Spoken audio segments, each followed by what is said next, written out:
In the eastern part of North Korea, the authorities gathered 10,000 people in a sports stadium to watch the execution of 8 people by firing squad.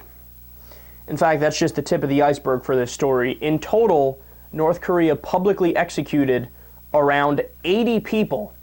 Get this, most of them for watching smuggled South Korean soap opera TV shows.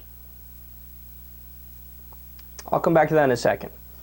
And there were a handful of people on top of that who were killed for prostitution. Now, first point is anybody in their right mind going to sit there and say that the North Korean government officials don't have prostitutes and use prostitutes? Is anybody in their right mind going to say that Kim Jong awkward fat douchebag doesn't use prostitutes? Probably just flat out rapes women. I mean, we're dealing with an absolute, utter police state authoritarian tyrant dictatorship here, right? So that's point number one. But point number two, if you say, well, Kyle, you know what, you are, whether or not I think what you're saying is true, you are, to a certain degree, speculating there.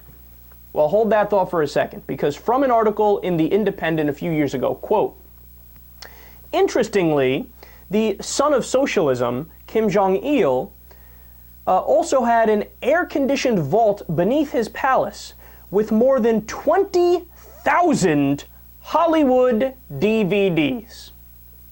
So if there's no hypocrisy on prostitution, which I doubt it, I'm sure there is, here's your hypocrisy right here. Not only that, the article goes on to explain that this dude was so obsessed with Hollywood and so obsessed with making movies, he actually kidnapped directors and had them, like, imprisoned and made them, you know, support his goofy, you know, movie-making process where he was going around trying to make his own movie with his own actors, right, and had people guide him. And then it shows you how stupid this guy is. When the guys convinced Kim Jong-il, this is back when he was alive, they said, hey, there's this big movie festival.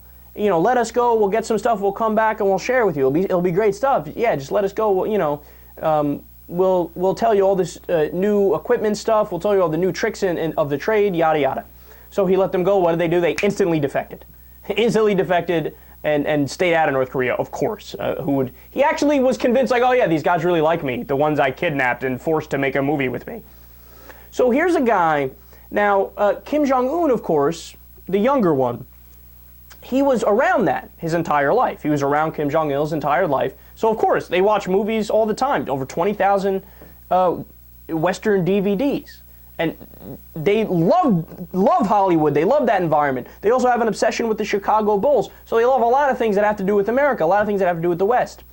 But while they have 20,000 Hollywood DVDs, again, they executed around 80 people for watching smuggled South Korean soap opera TV shows. I don't think I've ever in my life witnessed more putrid, rank, grotesque, horrific hypocrisy than that.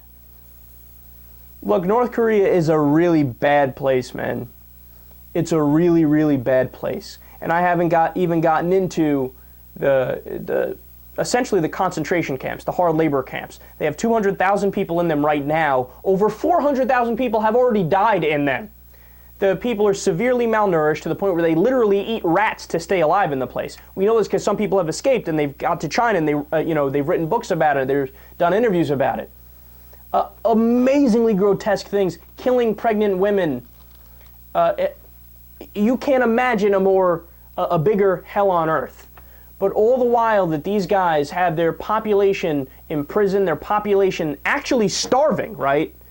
No modern amenities, no electricity in many places. All the while that that's going on, they're sitting in their plush palace and mansion, watching all the movies that they're killing other people for trying to watch themselves.